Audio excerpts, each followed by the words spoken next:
हर सुबह की तरह आज भी गांव के सरकारी स्कूल में वही हलचल थी।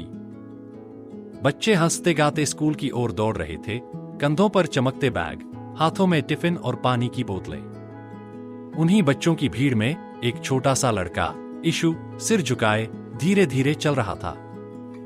उसकी उम्र 6 साल थी, लेकिन उसके कंधों पर उम्र से ज्यादा बोझ था। उसके हाथ में एक फटी हुई प्लास्टिक की थैली थी, जिसमें से पुराना अखबार झांक रहा था। उसी में उसका नोटबुक लिपटा था। वो थैली उसके स्कूल बैग का काम करती थी। क्लासरूम में अध्यापिका ने बच्चों से कहा, आज हर कोई अपनी किताब से पहला अध्याय पढ़ेगा। जब इशु की बारी आई तो उसने धीरे से अपनी अखबार में लिपटी किताब निकाली और टूटी पेंसिल से पढ़ने लगा। उसकी आवाज धीमी थी, लेकिन शब्दों में एक सच्चाई थी, उसकी मां की मेहनत की सच्चाई। स्कूल छुट्टी के बाद बच्चे अपने अपने मां बाप की ओर दौड़ते हैं। किसी को चॉकलेट मिलती है, किसी को पानी की बोतल। इशु वहीं गेट के पास खड़ा रहता है।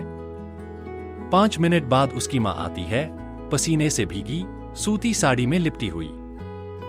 माफ कर बेटा, काम में देर हो गई।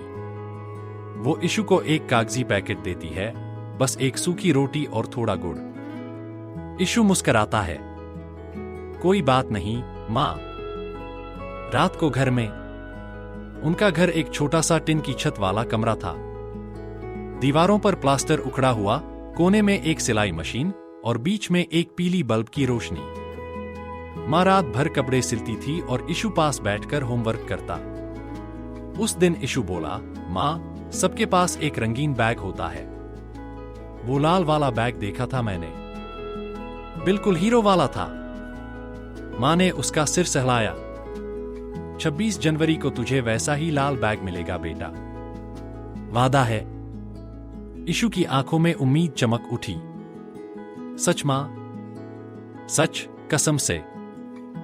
25 जनवरी की रात मां बाजार गई। उसके पास सिर्फ 200 रुपए थे।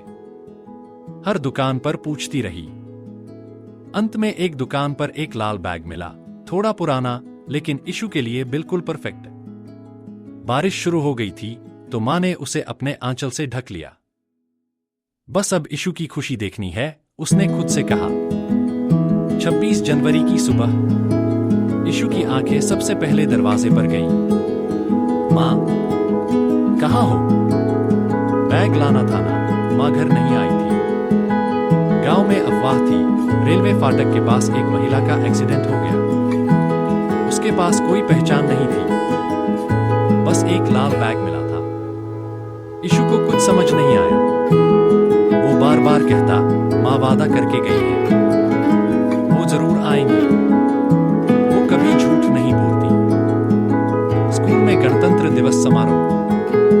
स्टेज पर सब बच्चे रंग बिरंगे कपड़ों में परेड कर रहे थे। अचानक प्रिंसिपल ने माइक से कहा, हमारे स्कूल के एक बच्चे की मां ने एक वादा पूरा किया, भले ही वो अब हमारे बीच नहीं रही।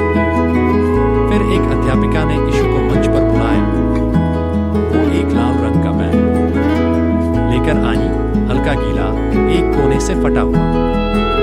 ये बैग आपकी मां के पास मिला। इसमें अंदर लिखा है, इशु का बैग।